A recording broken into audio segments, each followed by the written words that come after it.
Halo people semua. Halo people, balik lagi bersama gue, Kata People. Ya ini udah kayak yang volume 3 lah ya kan. Ya tujuan gue buat kayak gini nih ada tujuannya, yaitu kayak penempatan kata-kata tuh harus pada situasi ya. Kadang ada kata-kata tuh yang nggak cocok di situasi tersebut, yang nggak bisa kita terapkan lah kata-kata tuh. Ya hari ini yang volume 3 ya. Jadi yang mau gue bahas hari ini tuh diam adalah emas. Kalian tuh nggak, diam adalah emas? Pasti kalian sering dengar kan peribahasa ini atau kata-kata ini. Diam adalah emas. Mungkin waktu SD atau TK pun kalian juga pernah dengar diam adalah emas. Tapi kata-kata diam adalah emas nih kayaknya muncul beberapa spekulasi di kepala gue ya pel. Ada kayak kata-kata ini nggak bisa diterapkan di semua tempat. Kalau menurut gue pribadi ya.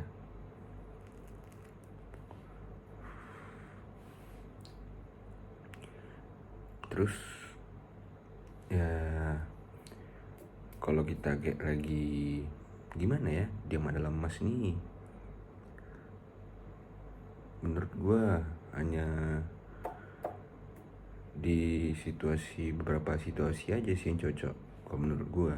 Tapi kalau menurut people lainnya mah tuh ada yang kasih saran atau masukan gitu kan, tulis aja di komen.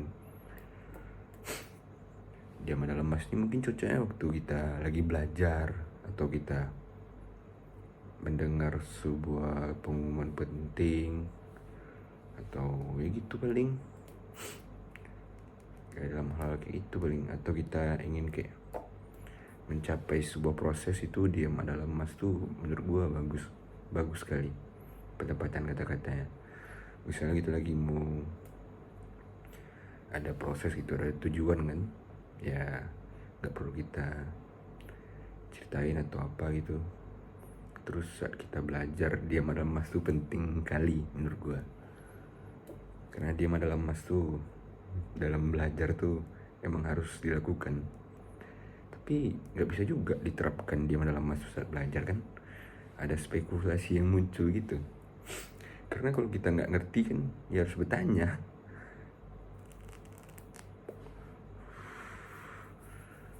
Terus kata diam adalah emas nih nggak cocok kalau kita lagi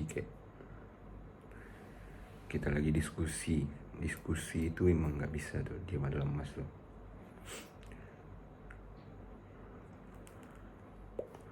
Diskusi atau kerja bareng tim gitu, diam adalah emas tuh nggak bisa dong. Karena kita harus memberikan aspirasi kita.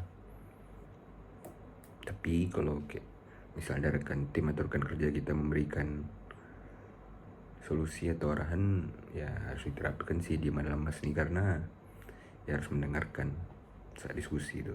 Mana tahu pendapat tim satu kerja kita atau tim work kita ini lebih baik daripada kita kan. Ya agak bimbang sedikit dengan kata-kata diam adalah emas nih. Kayaknya diam adalah emas nih untuk kita sebelum ngomong kayak cocok sih. Untuk kita misalnya di teamwork kan, kita lagi diskusi kan, ya kita harus mendengarkan semua. Harus kita kayak nggak bisa mencelotos gitu. Bagus juga sih diam adalah emas ini.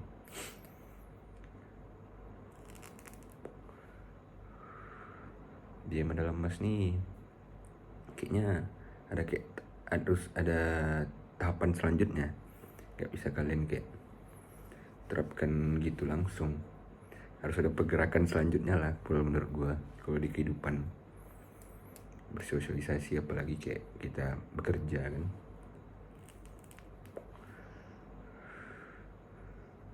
misalnya kalau ada yang kayak bertanya atau apa, atau yang kayak ngasih masukan, ya, mau harus mendengarkan. Kita mendengarkan tuh kita diam kan. Tapi kalau kita kayak ada sesuatu yang ingin disampaikan, ada kayak ya kita kayak mau unek-unek kita yang mau kita keluarkan, ya omongin aja. Jadi jangan pula kita pakai prinsip diam adalah emas kan, itu bahaya juga. Nanti bisa, pertama nanti terpikir-pikir sama kita kan, pas sudah siap teamwork tersebut kan, terus mana tahu usulan kita tuh usulan paling bagus kan. Nah, jadi sayang. Tapi paling tepatnya terpikir lah, karena kita kayak nggak mengungkapkan apa isi kepala kita. Ya itu hari ini tentang kata-kata diam adalah emas itu. Mungkin kalau ada salah kata atau salah, tapi itu kan menurut opini gue, tapi gue mohon minta maaf kalau ada salah. Oke, see you people semua, bye.